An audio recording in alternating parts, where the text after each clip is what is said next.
So today we're going to be working on our brochure for West African culture. Let's start with your resources. The information you'll be using for your brochure can be found in your book or in your notes. Another huge resource is your assignment sheet. This is really important, and this is why. Your first step should always be to take a moment and figure out what the heck you're supposed to do. That's why it's important to read the assignment sheet carefully. Here what I'm doing is marking the sheet so I can know what to include in my brochure. Another tip is to take those needs that you marked down and write it down as a list. Now I'm going back over the sheet again and I'm marking what is the type of information I need to include. Again, here I make a list of the information I need. Seems like an extra step, but in the end, it's going to help me a lot. Doing this step right here really helps me understand what it is I need to do for this assignment to do it well. Now on to step 2, gathering information. Using the book and the notes, I'm filling in this graphic organizer with the information that I need. Again, this might seem like an extra step, but organizing information is just part of the process. With your graphic organizer complete, you have the information that you need and you can double check with the teacher to make sure that there's nothing that you're missing.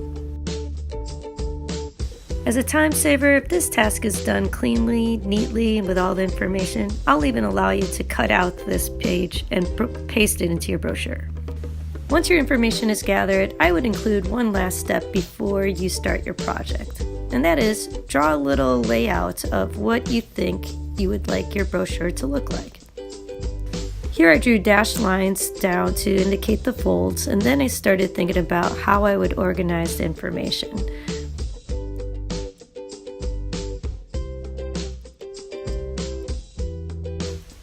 I decided to put the introduction on the left side of the fold and then organize my 3 sections vertically. And then I need a cover, so that's what I'm drawing in right now.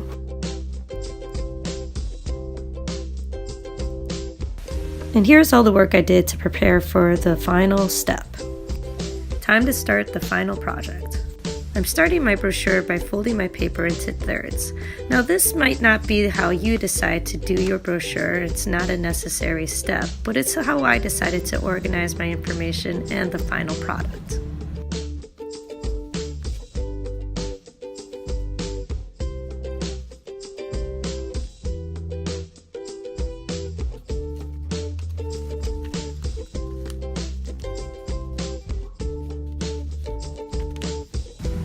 Now I'm putting in the cover.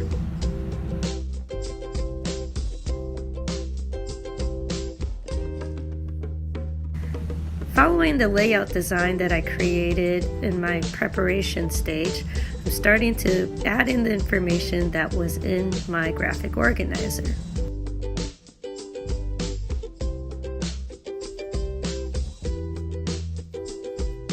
I'm making sure I'm checking my list, including everything I need, like illustrations and all the different information that's supposed to be included. Lastly, the introduction is supposed to be about the big ideas of West African culture. I did this last because going through the other sections helped me see what was important about the arts. And here's my final project, front and back. I probably could use some color, but for the most part, this is pretty good. Hopefully this video gave you a few ideas about how to go through the process of creating a project from start to finish.